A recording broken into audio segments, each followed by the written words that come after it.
Bismillahirrahmanirrahim. Assalamualaikum warahmatullahi wabarakatuh. Innal hamdalillah nahmaduhu wa nasta'inuhu wa nastaghfiruh wa na'udzu billahi min syururi anfusina wa min sayyiati a'malina. May yahdihillahu fala mudhillalah wa may yudhlilhu fala hadiyalah. Asyhadu an la ilaha illallah wahdahu la syarikalah. Allahumma salli ala Muhammad wa ala ali Muhammad kama sallaita ala ali Ibrahim wa ala ali Ibrahim wa barik ala Muhammad wa ala ali Muhammad kama barakta ala ali Ibrahim fil alamin innaka Hamidum Majid. Hadirin rahimakumullah. Sudah beberapa Ramadan yang kita sudah lewati. Sudah beberapa hari saum yang kita lakukan. Berapa rakaat yang tarawih kita lakukan. Mungkin kita lupa bahwa hal yang paling utama ketika datang bulan Ramadan yaitu bersyukur kepada Allah. Maka dari itu yang pertama yaitu bersyukurlah kepada Allah Subhanahu wa taala yang telah memberikan kita kesehatan. Sehat jasmani, rohani, sehat Islam maupun iman. Yang kedua yaitu sholawat kepada Nabi Muhammad sallallahu alaihi wasallam. Allah utus orang yang paling mulia. Allah utus sosok yang paling sempurna. Allah utus kekasihnya yang tidak perlu lagi kita korek-korek lagi soal kebaikannya, yaitu Nabi Muhammad sallallahu alaihi wasallam. Hadirin rahimakumullah.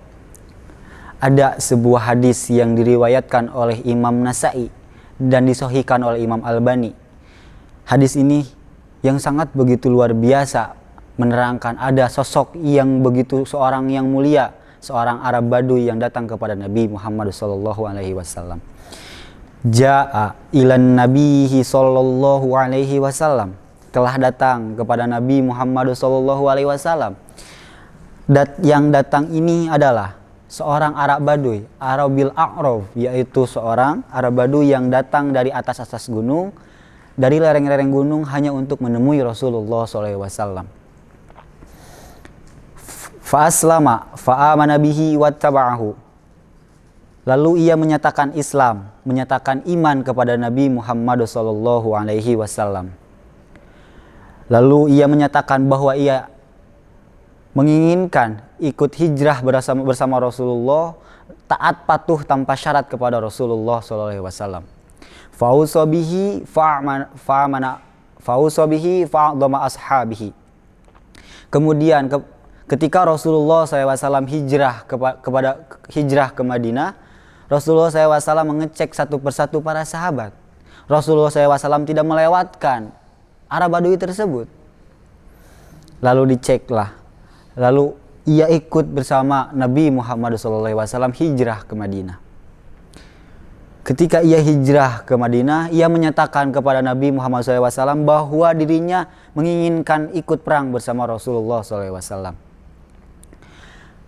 Lalu hadirin rahimakumullah, perang pun terjadi dan Arab Baduy pun ikut serta dalam perangnya. Ketika para pasukan dan Nabi Muhammad SAW memenangkan perang tersebut, Nabi Muhammad SAW melakukan suatu kewajiban ketika sudah melakukan peperangan. Nabi Muhammad SAW membagikan harta ghanimah. Nabi Muhammad mengecek satu persatu para sahabat, lalu diberikanlah harta ghanimah, harta rampasan perang. Nabi Muhammad SAW tidak melupakan atas jasa, atas keikutsertaan Arab Baduy mengikuti perang tersebut. Lalu dicarilah Arab Baduy dan tidak ditemukan oleh Rasulullah. Rasulullah SAW menyuruh para sahabat untuk memberikannya, bahwa ini adalah haknya. Dicarilah oleh para sahabat, lalu ditemukanlah dan diberikanlah kepada Arab Baduy tersebut. Ketika Arab Baduy menerima harta yang diberikan oleh Rasulullah SAW kepadanya, Arab Baduy itu merasa yastaghrib, merasa asing atas pemberian Rasulullah SAW. Lalu Arab Baduy itu bertanya kepada para sahabat, "Mahadza?" Dijawablah oleh para sahabat, "Hadza kismun qassaman nabiyyu laka." Ini adalah harta rampasan perang hakmu yang dibagikan oleh Rasulullah SAW. Mendengar jawaban dari para sahabat tidak mengurangi rasa asing yang diberikan Nabi Muhammad kepadanya. Lalu ia cari Nabi Muhammad, lalu ia bertanya kembali persis pertanyaan yang diberikan kepada para sahabat. Mahada ya Rasulullah. Apa ini? Dijawab oleh Rasulullah, hada kismun qasamtu laka. Ini adalah harta rampasan perang, ini adalah harta hakmu yang dibagikan olehku. Lalu dijawab dengan tegas oleh sosok pemuda yang pemberani, sosok pemuda yang mulia ini. Dijawab, wahai Rasulullah, ketika saya datang dan turun dari atas gunung lalu menemuimu, lalu menyatakan Islam kepadamu, lalu beriman kepadamu, saya tunduk patuh tanpa syarat kepadamu, saya ikut hijrah bersamamu, sesungguhnya bukan ini yang saya inginkan ketika melaksanakan dan sesudah melakukan perang. Lalu dijawab oleh Rasulullah. Lalu Rasulullah SAW bertanya kembali kepada Arab Badui, lantas apa yang kau inginkan? Dijawab tegas oleh Arab Badui, sesungguhnya yang saya inginkan adalah ketika saya mengikuti perang selanjutnya, saya menginginkan tertancapnya anak panah pada leher saya.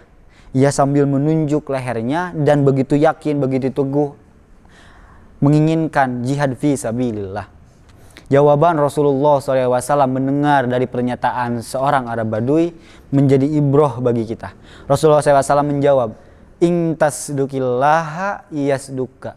Sesungguhnya apa yang kau inginkan datang dari hatimu untuk mencapai ridho Allah Subhanahu wa taala, maka Allah akan berikan apa yang kau inginkan.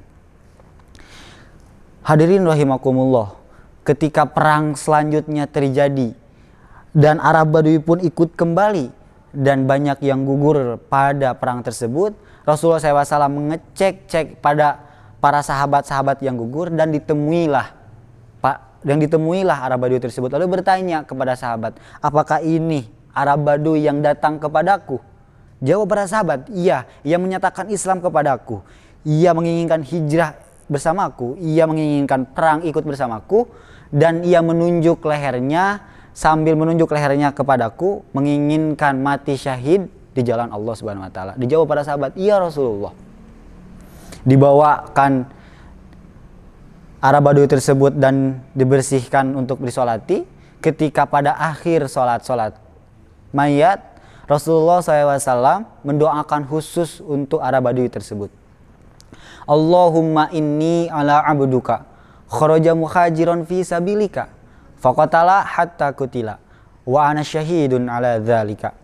Ya Allah, sesungguhnya hambamu ini datang dari atas lereng-lereng gunung. Ia menemuiku, ia menyatakan Islam kepadaku, ia menyatakan beriman kepadaku, ia menginginkan hijrah ikut bersamaku dan menginginkan perang, lalu ia meninggal di jalanmu.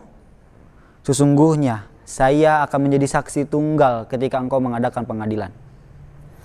Hadirin rahimakumullah, pada sebuah hadis yang luar biasa ini kita mendapati suatu ibroh yang luar biasa. Seorang pemuda yang menggantungkan cita-citanya hanya untuk kehidupan akhirat. Ia melupakan kehidupan dunia, ia mementingkan kehidupan akhirat. Ketika hati yang menginginkan kehidupan akhirat, maka Allah yang akan merealisasikan semuanya. Hadirin rahimakumullah, ia yakin bahwa Arab Badui tersebut yakin bahwa sifat dunia itu seperti ini. Ketika ia sibuk mengumpulkan dunia, ia kumpulkan dunia, teruslah terkumpul dunia tersebut dan ia pun tidak merasa puas. Lalu ia meninggal. Ketika ia meninggal, yang menikmati hasil dari yang ia cari hanya untuk memuaskan hasrat keduniaan, yang menikmatinya ketika ia meninggal adalah ahli warisnya, tapi yang dihisab adalah yang matinya. Itulah dunia. Kita kumpulkan lalu kita meninggal, dinikmati oleh ahli warisnya, ahli waris menikmatinya, tapi yang dihisab yang matinya. Hadirin rahimakumullah, maka dari itu kita hapuslah pikiran bahwa ketika kita menginginkan dunia atau menginginkan harta yang banyak disebabkan ibadah kita yang rajin? Tentu tidak. Bahwa patokan rizki yang Allah berikan kepada kita bukan takarannya seberapa rajinkah kita ibadah kepada Allah, seberapa banyaklah rakaat sholat yang kita lakukan, seberapa banyakkah uang yang kita lakukan, yang kita berikan untuk berinfak kepada Allah. Bukan itu yang menjadi patokan seberapa banyak rizki kita. Tapi patokan rizki adalah Allah sudah takar setiap rizki manusia sebelum Allah menciptakan 50.000 tahun dunia. Allah sudah siapkan rizki seseorang itu sebelum Allah menciptakan 50.000 tahun Allah menciptakan dunia. Setiap orang-orang pasti memiliki rizki-rizki yang berbeda. Maka dari itu, yang paling utama adalah menggantung-gantungkan cita-cita kita hanya untuk mengejar kehidupan akhirat. Kita cari dunia hanya secukupnya, cari akhirat sepenuhnya. Karena dunia sering mengecewakan, akhiratlah yang sudah pasti. Hadirin rahimakumullah. Ada seorang yang aktivitasnya di mana ketika malam harinya ia membeli minuman hamar. Ia beli, ia bawa pulang. Ia beli, ia bawa pulang. Hartanya hanya habis untuk membeli minuman hamar. Tapi ketika datang ke rumah, ia bukan meminumnya, tapi ia membuangnya. Ia buang. Pagi harinya sampai sorenya, ia membeli wanita. Ia beli wanita, ia habiskan harta pagi sampai sorenya hanya untuk membeli wanita. Ia beli bawa pulang, tapi bukan untuk dijinahi. Dia membebaskan dari perkara zina. Melihat atas perilaku seorang suami, tentu seorang istri itu akan bertanya kepada suami, wahai suami saya, yang dilakukan engkau mungkin itu perlakuan yang sangat mulia. Tapi ketika terus engkau melakukan hal seperti itu, hanya Allah yang tahu ketika engkau berbuat baik, orang lain tidak mengetahui. Justru orang lain mengetahui bahwa engkau adalah seorang peminum dan seorang pezina. Saya yakin ketika engkau meninggal dunia tidak akan ada yang mensolati atau memberesinya. Dan jawaban dari sang suami sangat luar biasa. Biarkan ketika saya melakukan hal seperti ini, hanya Allah yang tahu ketika saya melakukan suatu kebaikan ini. Dan ketika saya meninggal dunia tidak ada yang memberesi jenazah saya akan meminta khusus kepada Allah Subhanahu wa taala. Saya akan berdoa kepada Allah Subhanahu wa taala. Kelak ketika saya meninggal dunia, saya menginginkan ketika yang memberesi jenazah saya adalah Sultan Murad yang keempat. Sultan Turki. Hadirin rahimakumullah. Ketika Sultan Murad yang keempat menginginkan berpatroli ke kampung-kampung, hati digerakkan oleh Allah Subhanahu wa taala untuk mengunjungi kampung yang ada seseorang yang dicap seorang pejinah dan seorang peminum. Ia bertanya kepada anggota-anggotanya, bolehkah saya untuk patroli ke kampung sana? Apa yang kau inginkan di kampung sana? Tidak ada apa-apa ya di kampung sana. Terus dijawab, biarkan saja saya ke sana. Saya tidak mempunyai alasan, tapi saya menginginkan ke sana. Lalu dengan satu syarat, wahai yang mulia, ketika engkau datang ke kampung sana, engkau tidak boleh memakai pakaian kerajaan. Datang ketika berpatroli, sebelum masuk, Sultan Murad tersebut mendapati ada seorang jenazah yang tergeletak di pinggir-pinggir jalan. Orang ketika melakukan aktivitas biasa-biasa saja. Lalu lalang, orang yang ke pasar ketika melihat seorang yang meninggal pun ia biasa saja. Tapi ketika karena hatinya seorang sultan, seorang presiden, ia bertanya kepada seorang yang ada di sana, kenapa engkau tidak memberesi mayit ini? Dijawab oleh sosok seseorang yang di sana. Karena dia adalah seorang pejina dan dia juga seorang peminum. Malam ia minum, pagi ia zina. Terus seperti itu. Maka dari itu kami sekampung tidak akan menyolatinya dan atau memberesinya. Tapi karena hatinya seorang sultan, ia mencari alamat, dibawa-bawa oleh para prajuritnya, dan ditemukanlah seorang istri.